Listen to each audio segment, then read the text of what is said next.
이제 다 같이 자리에서 일어나셔서 사순절 5번째 주일입니다. 하나님 앞에 예배로 나아가겠습니다.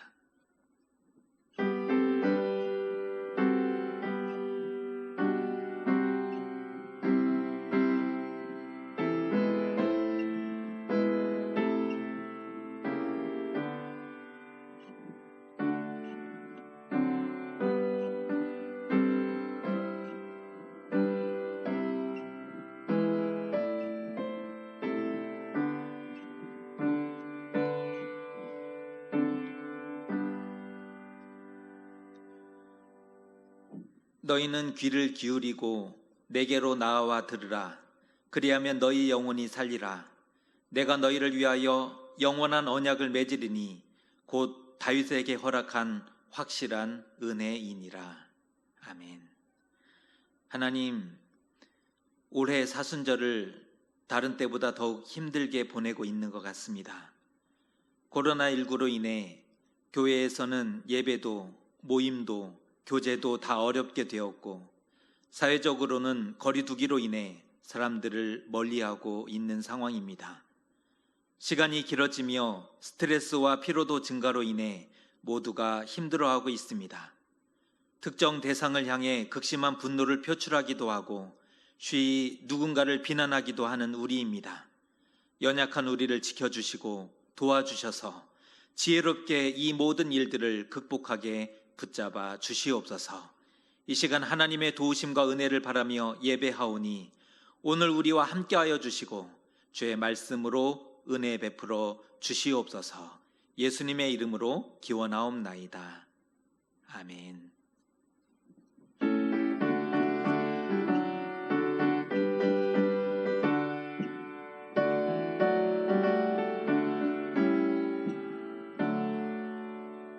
찬송으로 보답할 수 없는 큰 사랑, 주님께 영광 할렐루야. 형제 자매 모두 함께 모여 찬송해. 주님께 영광 할렐루야. 하나님의 자녀여 크게 찬송 부르며 밝고 거룩한 길로 기쁨으로 나아가 주의 보좌 앞으로 속히 들어가겠네. 주님께 영광 할렐루야. 우리 받은 주님 은혜 한량 없도다. 주님께 영광 할렐루야. 기쁜 찬송 부르면서 천국 가겠네. 주님께 영광 할렐루야. 하나님의 자녀여 크게 찬송 부르며 밝고 거룩한 길로 기쁨으로 나아가 주의 보좌 앞으로 속히 들어가겠네. 주님께 영광 할렐루야. 잠시 후에 우리 모두 주를 보겠네. 주님께 영광 할렐루야. 영광스러운 보좌 위에 거룩하신 주, 주님께 영광 할렐루야. 하나님의 자녀여 크게 찬송 부르며 밝고 거룩한 길로 기쁨으로 나아가 주의 보좌 앞으로 속히 들어가겠네. 주님께 영광 할렐루야. 만국 백성 천국에서 소리 높여서 주님께 영광 할렐루야. 영원토록 주의 공로 찬양하겠네. 주님께 영광 할렐루야. 하나님의 자녀여 크게 찬송 부르며 밝고 거룩한 길로 기쁨으로 나아가 주의 보좌 앞으로 속히 들어가겠네. 하시는데 주님께 영광 할렐루야.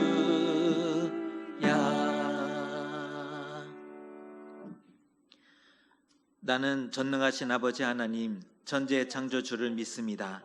나는 그의 유일하신 아들 우리 주 예수 그리스도를 믿습니다. 그는 성령으로 잉태되어 동정녀 마리아에게서 나시고 본디오 빌라도에게 고난을 받아 십자가에 못 박혀 죽으시고 장사된 지 사흘 만에 죽은 자 가운데서 다시 살아나셨으며 하늘로 오르시어 전능하신 아버지 하나님 우편에 앉아 계시다가 거기로부터 살아있는 자와 죽은 자를 심판하러 오십니다. 나는 성령을 믿으며 거룩한 공교회와 성도의 교제와 죄를 용서받는 것과 몸의 부활과 영생을 믿습니다. 아멘.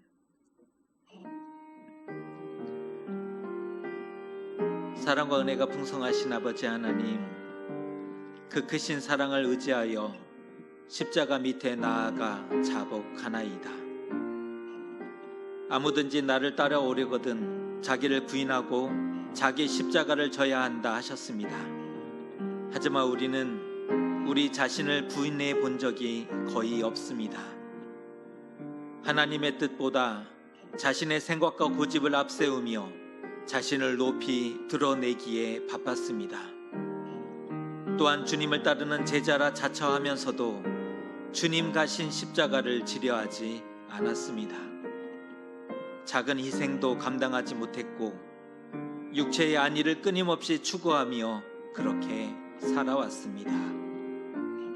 부활의 영광을 꿈꾸면서도 십자가를 외면하였고 크신 상급을 기대하면서도 주를 위한 고난에는 동참하지 못하였습니다. 어리석은 우리를 주여 불쌍히 여겨 주시옵소서. 이제 주님과 나만이 아는 죄를 함께 고백하겠습니다.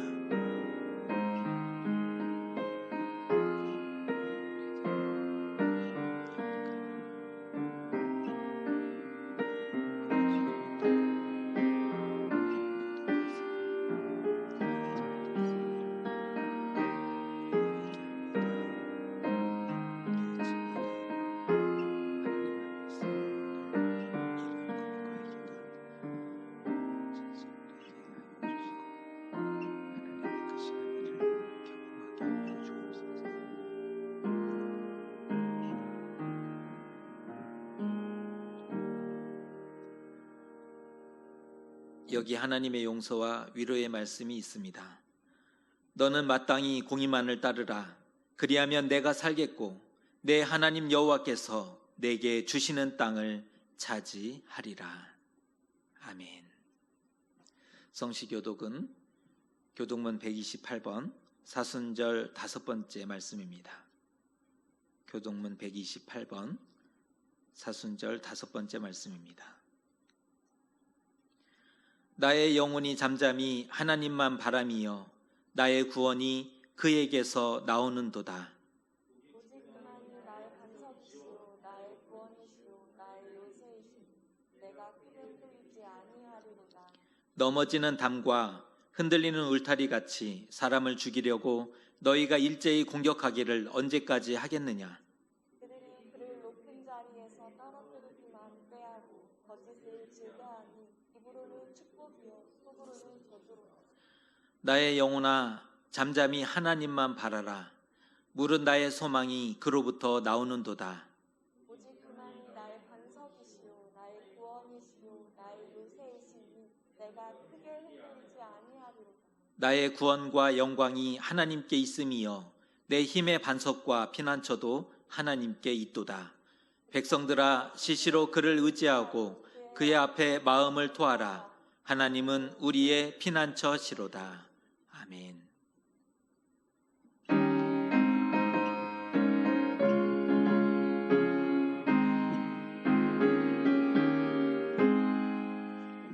주 예수 내가 알기 전 날 먼저 사랑했네.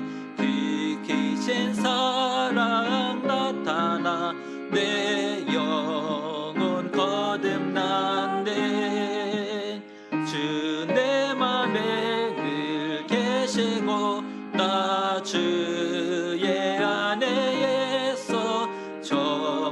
포도배유 같으니 참 좋은 나의 친구. 내 친구 되신 예수님 날 구원하시려고 그 귀한 몸을 버리사 내 죄를 대속했네.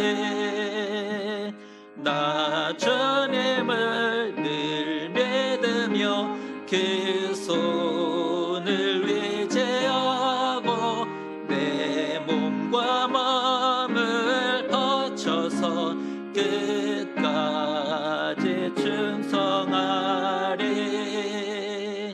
내 진실하신 친구여 그 은혜 내려주사 날 항상 보호하시고 내 방패 되옵소서. 그 풍성한 참 사랑을 네 능히 끊을 소냐. 날 구원하신 예수는 참 좋은 나의 친구. 아멘. 자리에 앉으시겠습니다. 오늘 주신 하나님의 말씀은 요한복음 13장 31절에서 38절까지의 말씀입니다. 요한복음 13장 31절에서 38절까지의 말씀입니다. 저와 여러분이 한 절씩 교독하겠습니다. 그가 나간 후에 예수께서 이르시되 지금 인자가 영광을 받았고 하나님도 인자로 말미암아 영광을 받으셨도다.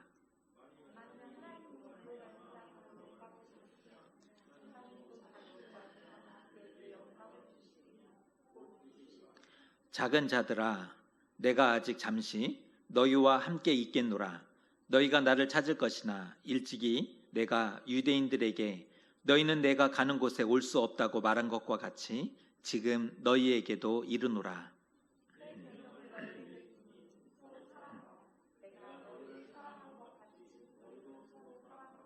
너희가 서로 사랑하면 이로써 모든 사람이 너희가 내 제자인 줄 알리라.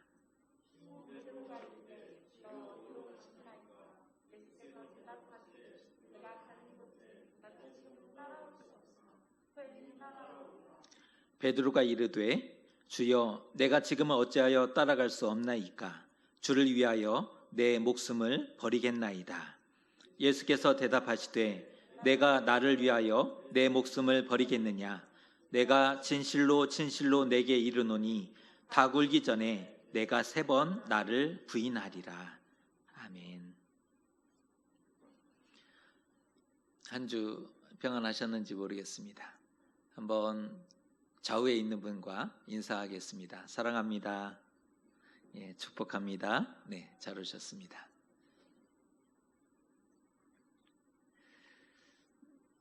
사랑은 있는데 믿음이 없는 자와 사랑은 없는데 믿음이 있는 자, 누가 웃게 될까요? 한번 잘 생각해 보시면 좋을 것 같습니다. 사랑이 있는데 믿음이 없습니다. 사랑은 없는데 믿음이 있습니다. 누가 웃게 될 것인가? 성경을 보면 이웃을 사랑하라, 형제를 사랑하라 끊임없이 요구하고 있는데요. 사랑을 강조하고 있는 그런 말씀으로 다가옵니다. 오늘 우리는 말씀을 통해서 우리의 사랑과 예수님의 사랑이 무엇이 다른지에 대해서 함께 묵상해 보고자 합니다. 오늘 말씀은 예수께서 잡히시기 전날에 되어진 일입니다. 그러니까 내일은 예수님이 체포당하시고 신문당하시는 날이고 그 하루 전에 되어진 일인데요. 가룟 유다가 배신을 위해 나간 직후에 예수님 말씀이 주어지고 있는 것이지요. 그러니까 예수님이 심판당하시기 하루 전날의 일이고 가룟 유다가 배신을 위해서 나간 직후에 예수님 말씀이 이어지고 있는 겁니다. 이렇게 말씀하십니다. 지금 인자가 영광을 받았다. 지금 인자가 영광을 받았다 말씀합니다. 이 말은 예수님의 때가 이제 되었고 십자가로 승리하게 될 것이다 라는 의미의 말씀입니다. 33절의 말씀을 보면 작은 자들아, 지금 제자들 11제자를 두고 말씀하시는데 작은 자들아 라고 말씀하십니다. 그런데 왜 예수님이 제자들을 향해서 작은 자라고 표현하셨을까요? 제자들은 예수님과 그의 구원 사역을 알지 못했습니다. 예수님이 누구신지 정확하게 알지 못했고 예수님이 구원 사역을 위해서 어떠한 길을 가셔야 하는지 이해하지 못한 그런 상태였습니다.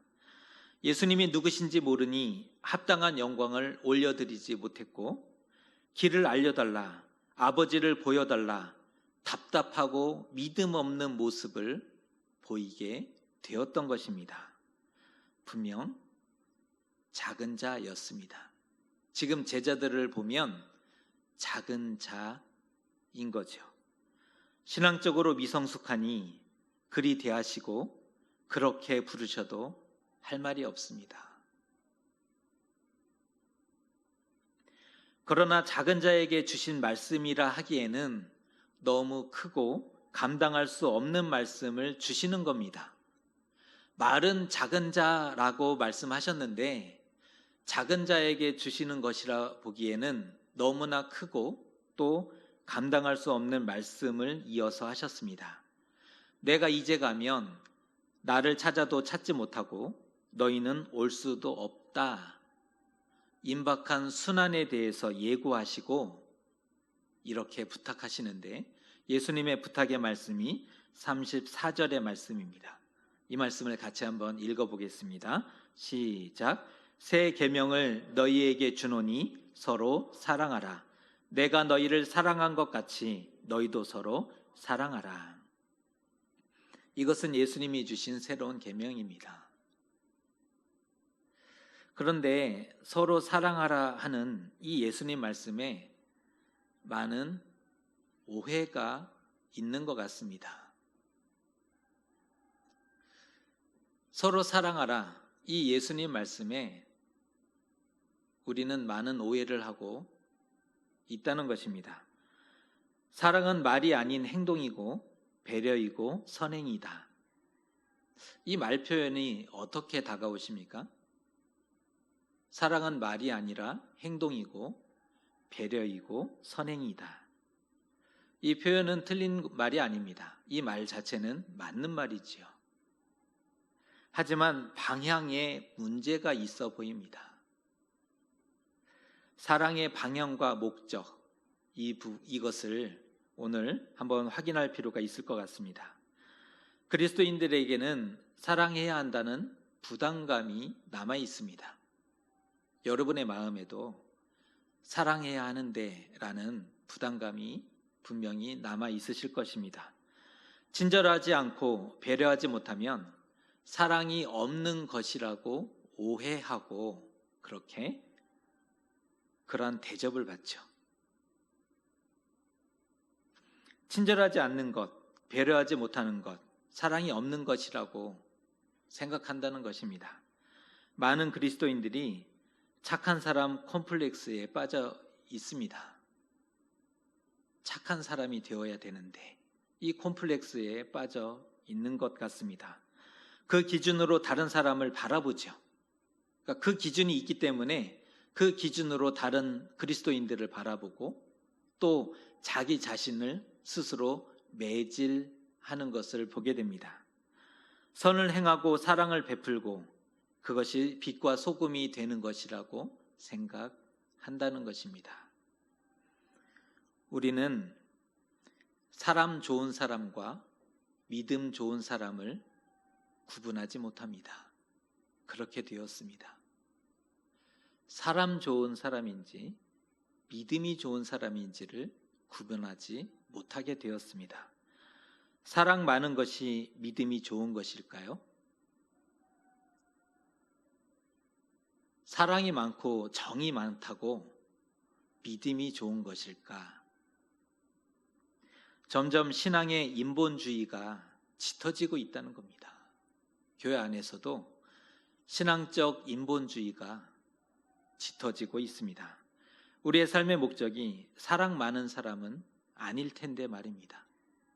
우리의 목적이 사랑 많은 존재가 되는 것이 아닐 텐데 말입니다. 그렇게까지 했다면 결과라도 좋아야 할 텐데 인정받고 칭찬받기 위해 참 많이도 노력은 했지만 성적표는 처참했을 뿐 아니라 말 잘하는 사람으로 그렇게 취급받았지 않습니까? 참 많이 노력했고 어떤 의미에서는 헌신했는데 성적표는 처참합니다. 우리가 받아든 성적표는 말 잘하는 사람들로 비춰졌을 뿐인 거죠. 뿐만 아니라 교회를 보는 시선마저 곱지 못한 것을 우리가 체감하고 있지 않습니까? 사랑하지 않아서 그런가요? 사랑하지 않아서가 아닌 거죠. 착하게 산다고 세상이 인정하고 좋아해 주는 것이 아니라는 겁니다. 그리스도인은 착하게 산다고 해서 세상이 좋아해 주지 않습니다. 사랑이 모든 아픔을 보듬어 주고 치료하지 못하죠.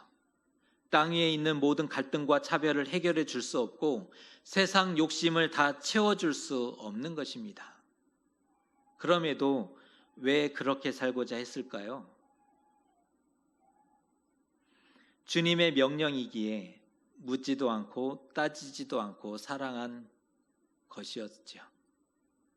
또 다른 이유는 사랑은 복음을 담지하고 있기 때문에, 사랑 안에는 복음이 담겨 있기 때문에 복음과 생명을 가진 자로 사랑하고자 한 것일 것입니다. 또 다른 이유를 들면 사랑이 없으면 하나님을 알지 못하는 것과 같기 때문에 하나님을 믿는 믿음을 증명해 내기 위해서 사랑했던 것입니다. 또 다른 누군가는 하나님의 은총을 확보하기 위한 수단으로서 자선을 베푸는 이들도 있었습니다. 사랑과 자선을 많이 베풀수록 하나님의 복을 배나 받을 줄로 기대했기 때문이죠. 그런데 이것이 우리의 방향과 목표가 아니라는 것입니다. 부담과 짐을 좀 내어놓으셔야 됩니다. 우리 마음속에 있는 그 부담과 짐을 내어놓으셔도 좋을 것 같습니다. 오늘 예수님은 말씀하십니다. 내가 너희를 사랑한 것 같이 너희도 서로 사랑하라. 바로 이 부분에 예수님이 주신 사랑의 방향과 목표가 담겨 있습니다. 예수님이 말씀하시는 사랑의 방향과 목표는 바로 내가 너희를 사랑한 것 같이 라는 부분에 담겨 있는 것입니다. 예수님이 어떻게 사랑하셨을까? 우리가 사순절의 시간을 보내고 있는데요. 예수님이 어떻게 우리를 사랑하셨는가? 친히 십자가를 지심으로 겸손과 섬김과 희생의 사랑을 보여주셨지 않습니까? 다시 말해서 목자같이 양을 돌봐주시고 인도해 주셨습니다. 우리가 바로 예수님의 양이고 예수님의 것이기 때문에 잃은 양으로 잃은 것으로 여겨주셨던 겁니다. 우리는 예수님의 양이라는 거예요. 우리는 예수님 것이라는 겁니다. 그래서 잃은 양으로 예수님 것으로 예수님이 여겨주셨습니다. 예수께서 우리를 찾기까지 간절히 찾으셨던 이유입니다. 한 영혼을 향한 긍휼과 자비, 한 영혼을 살리기 위한 희생적 사랑, 그래서 우리를 죄와 저주에서 영원한 형벌에서 구원해 주셨던 것입니다. 예수님의 사랑은 우리가 알고 있는 사랑과 많이 다릅니다. 자선을 베푸는 것이 목적이 아니었습니다. 우리는 오해했지만 자선을 베푸는 것이 목적이 아니었습니다.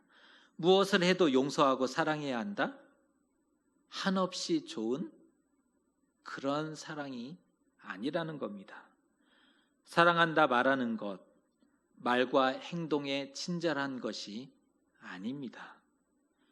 필요한 자에게 빵을 주는 것이 사랑이 아니라는 겁니다.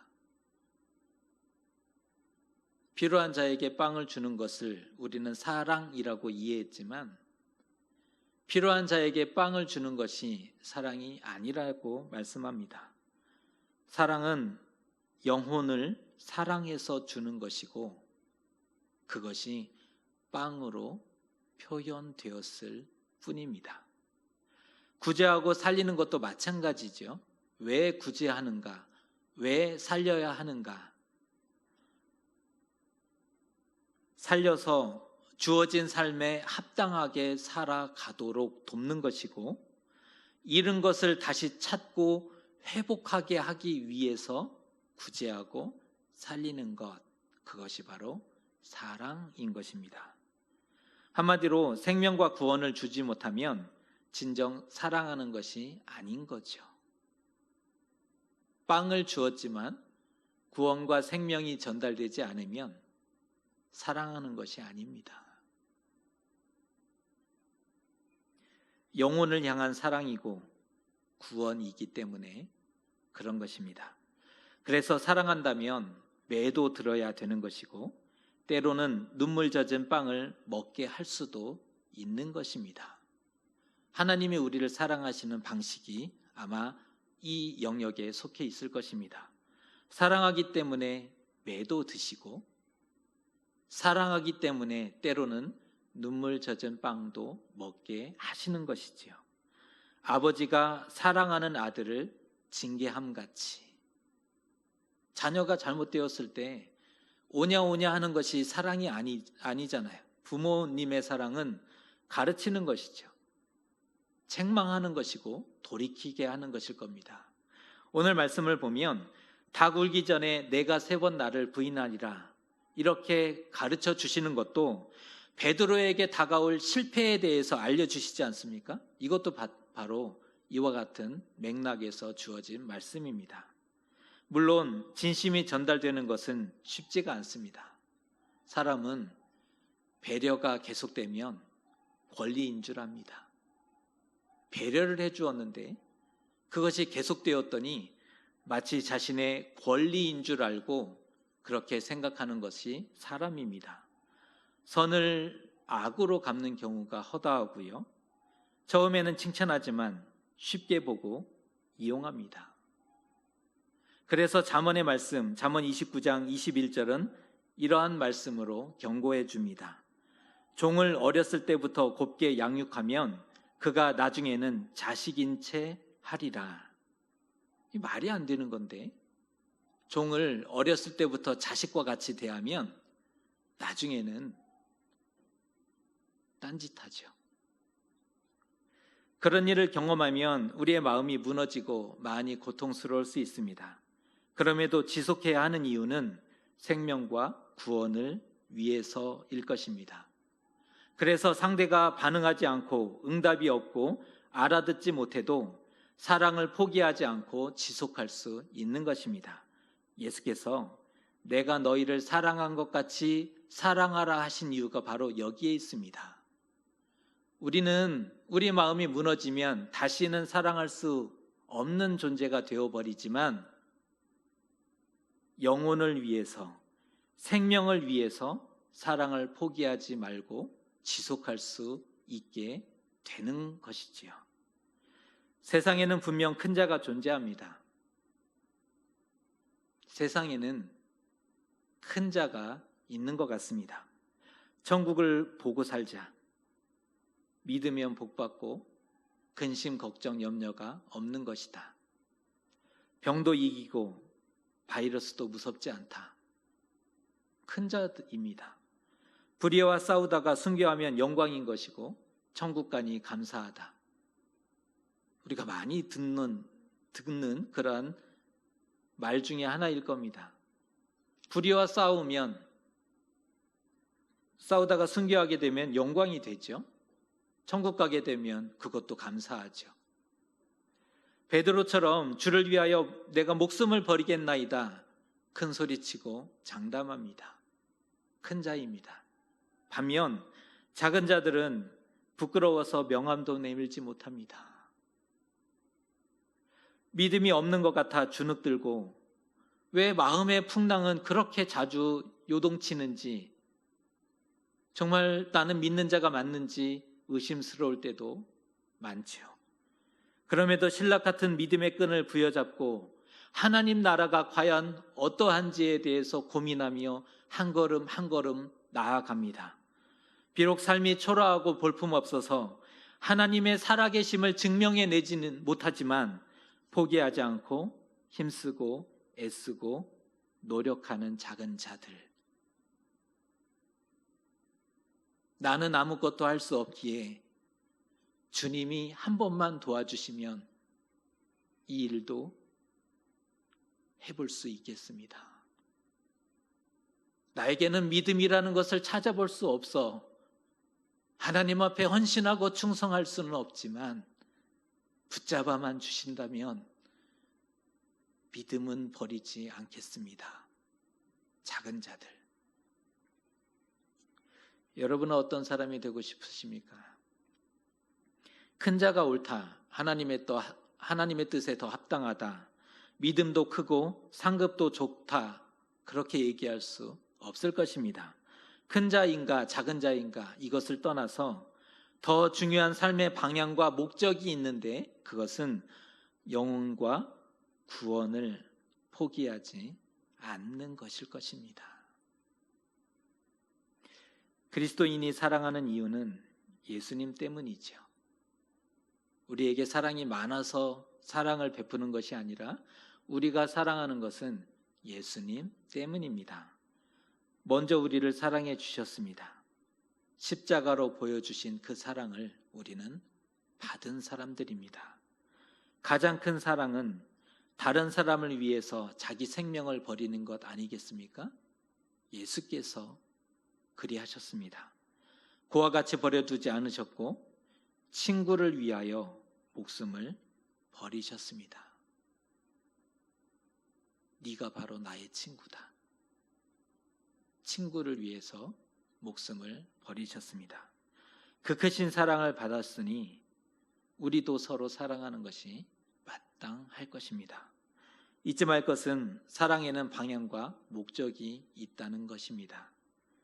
생명과 구원을 위한 방향입니다. 생명과 구원이 방향이고 목적인 것이지요. 하나님이 창조하신 사람이고 하나님이 구원하시기 원하시기 때문에 사랑하는 것이고 포기하지 않는 것입니다. 하나님이 창조하셨습니다. 그리고 하나님이 구원하시기 원하시기 때문에 사랑을 포기할 수 없는 것입니다. 우리가 이웃과 형제를 볼 때에 하나님이 창조하신 자로 구원하시기 원하시는 자로 볼 수 있다면 사랑을 포기할 수 없을 것입니다. 반대로 사랑하지 않는다는 것은 영혼으로 구원받을 대상으로 보지 않는다는 것과 같은 말입니다. 이렇게 봤을 때 우리가 누군가를 사랑한다면 지금 이대로 이와 같이 살아갈 수는 없는 것입니다. 예수님은 제자들을 작은 자라고 부르셨습니다. 정말 어린 아이나 소자 그렇게 여기셨던 것일까요? 예수님이 가시는 길을 깨닫지 못하고 알지 못하기에 작은 자라고 무시하고 책망하신 것일까요? 그것이 아니라는 것입니다. 오늘 작은 자라고 번역된 헬라어 테크니온, 이 테크니온이라고 이 말을 작은 자라고 번역했는데 이 말의 원래의 뜻은 제자나 교회에 대한 호칭으로 사용되는 말입니다. 제자, 교회를 지칭할 때 쓰는 말이 테크니온입니다. 예를 들어보면 요한일서 3장 18절에 이런 말씀이 나옵니다. 자녀들아, 우리가 말과 혀로만 사랑하지 말고 행함과 진실함으로 하자. 같이 사도 요한이 쓴 요한복음과 요한일서이죠. 그런데 자녀들아 라고 표현하는데 이 단어가 테크니온입니다. 작은 자들아가 아니고 자녀들아, 제자들아, 교회들아 인 겁니다. 말하자면 아버지가 자녀들을 부르는 표현입니다. 스승이 제자를 부를 때 쓰는 표현입니다. 무시하고 비하한 게 아니었다는 거예요. 작은 자라고 무시한 말이 아니라는 겁니다. 십자가의 길을 가야 하는 예수께서 자식을 두고 떠나는 그 심정으로 마치 유언하듯이 남기신 말씀, 부탁하고 부르시는 말씀이 자녀들아, 작은 자들아입니다. 아버지의 진심과 애정이 담겨 있는 표현입니다. 그 마음을 진작 알았더라면 제자들이 그렇게 살지 않았을 텐데 말입니다. 우리도 이 예수님의 본심을 진작에 알았더라면 이렇게 살지 않았을 텐데 말입니다. 우리에게 있는 영광의 거품을 걷어내고 예수님 가신 고난의 길을 가고 싶습니다. 교회의 헛된 거품을 걷어내고 복음을 회복해야 됩니다. 이 땅에 수많은 거품을 걷어내고 삶의 본질과 목표를 되찾아야 합니다. 단 예수께서 아직 잠시 우리와 함께 계실 때에 잠시 은혜를 베푸실 때에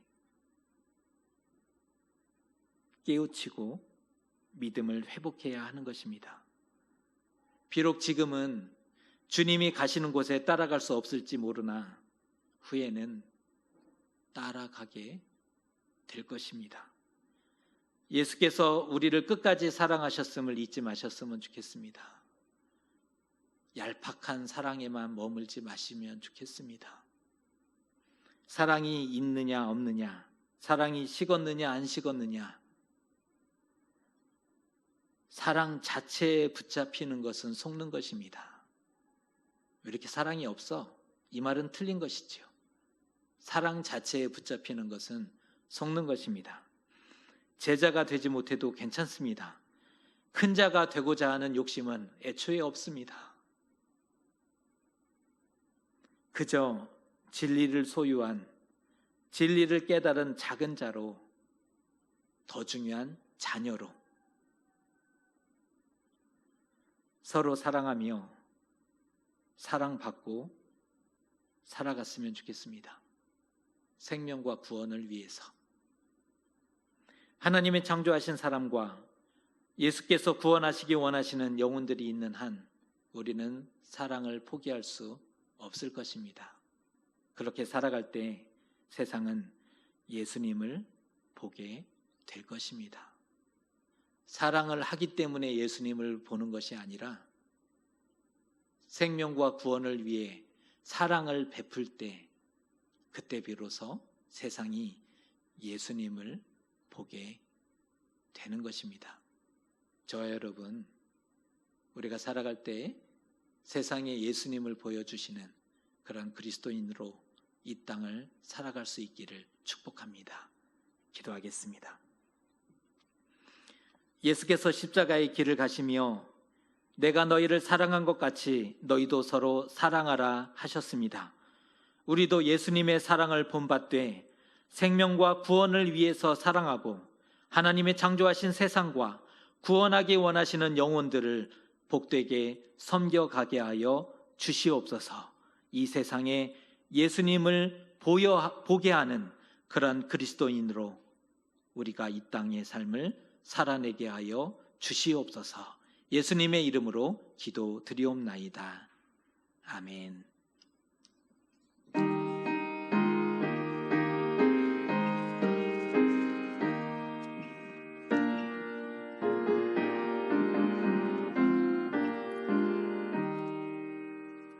내 마음과 정성을 다하여서 주 너의 하나님을 사랑하라. 내 몸을 아끼고 사랑하듯 형제와 이웃을 사랑하라. 주께서 우리에게 명하시되 그 명령 따라서 살아가리. 널 미워 해치는 원수라도 언제나 너 그렇게 사랑하라.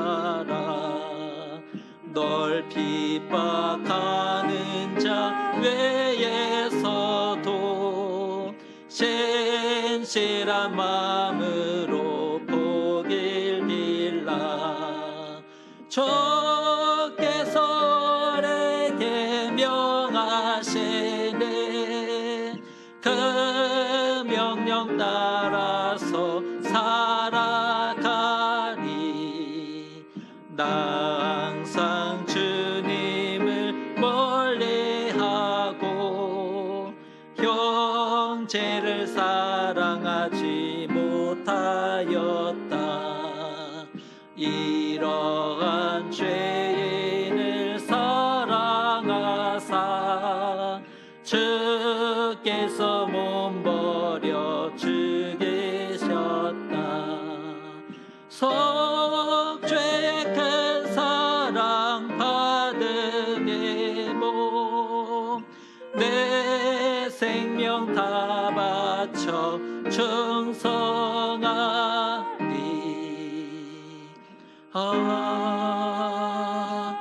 아멘.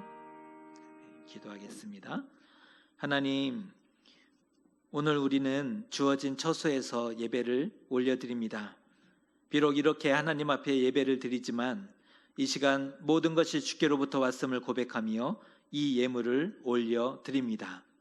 우리의 믿음과 진실된 고백이 되게 하시고 하나님 나라와 복음을 전하는 선한 일에 쓰여질 수 있도록 도와주시옵소서. 사랑하는 교우들의 가정과 직장과 사업장과 건강을 지켜주시고 어려움에 처한 모든 이들을 주의 손으로 보호하여 주시옵소서. 무엇보다 이 사태가 하루속히 해결되게 하시고 하나님 앞에 기쁨으로 나아와 감사와 감격으로 예배할 수 있게 도와주시옵소서. 예수님의 이름으로 보온기도 드리옵나이다. 아멘. 교회 소식 전해드리겠습니다. 어려운 여건 가운데 예배의 자리에 서신 모든 분들을 축복합니다. 코로나19 사태가 빨리 진정되고 해결되었으면 좋겠다 싶습니다. 이번 주까지 공식적으로 온라인 예배로 진행을 했는데 방학 여부가 다음 주 중에 발표된다고 합니다. 또 추이도 봐야 될 것 같고요. 되어지는 일들을 보며 다시 한번 예배에 대해서는 공지해 드리도록 하겠습니다. 서로 힘을 합쳐서 이 기간을 같이 도우면 잘 이겨낼 수 있는데 이게 이제 무너지다 보니까 누군가는 지쳐서 또 이렇게 외출을 하면 안 되는데 외출도 하고 또 진단을 받았음에도 또 다른 일들을 하다 보니까 이게 길어지는 것 같습니다. 좀 안타까운 부분이 없지는 않지만 또 기도하면서 이번 한 주간 좀 잘 지내보고 그 다음에 예배에 대해서는 한번 다시 결정할 수 있도록 하겠습니다. 다음 주일이 종료주일인데요. 그리고 부활절이 4월 12일 정말 굉장히 아쉬움이 있습니다. 부활절에는 기쁘게 예배할 수 있었으면 좋겠는데 라는 기대들도 있는데, 우리 댁에서 예배 드리는 것도 쉽지 않으시고 또 사회생활 하시는 것도 쉽지 않으실 텐데 이 일들이 잘 지나갈 수 있도록 꼭 기도해 주셨으면 좋겠습니다. 자, 오늘은 좀 안타까운 소식을 전해야 될 것 같은데요. 우리 두 전사님 앞으로 나오세요. 배인영 전사님, 박상현 전사님 두 분이 가정적인 사유로 교회를 사임하시게 되셨습니다. 우리로서는 좀 많이 안타까운데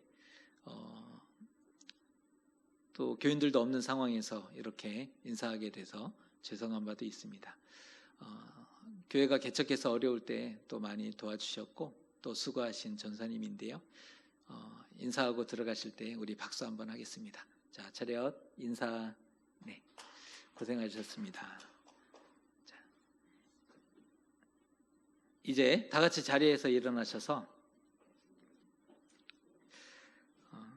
이렇게 다짐하듯이 한번 고백했으면 좋겠습니다. 우리는 자녀입니다. 한번 고백하겠습니다. 시작. 우리는 자녀입니다. 우리는 작은 자이지만 자녀임을 잊지 마셨으면 좋겠습니다. 결단의 찬송 그 사랑 얼마나 함께 고백하겠습니다.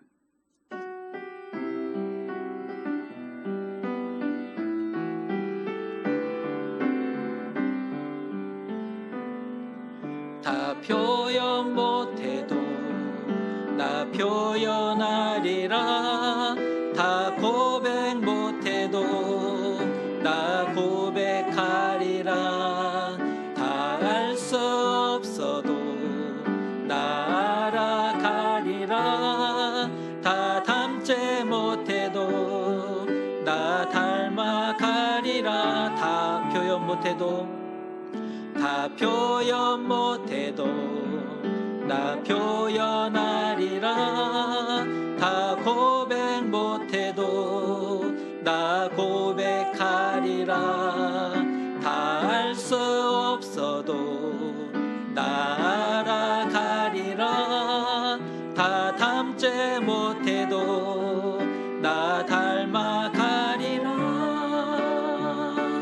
그 사랑 얼마나 아름다운지, 그 사랑 얼마나 날 부욕해 하는지, 그 사랑 얼마나 크고 놀라운지를, 그 사랑 얼마나 나를 감격하게 하는지, 그 사랑 얼마나 아름다운지, 그 사랑 얼마나 날 부욕해 하는지, 그 사랑 얼마나 크고 놀라운지를, 그 사랑 얼마나 나를 감격하게 하는지.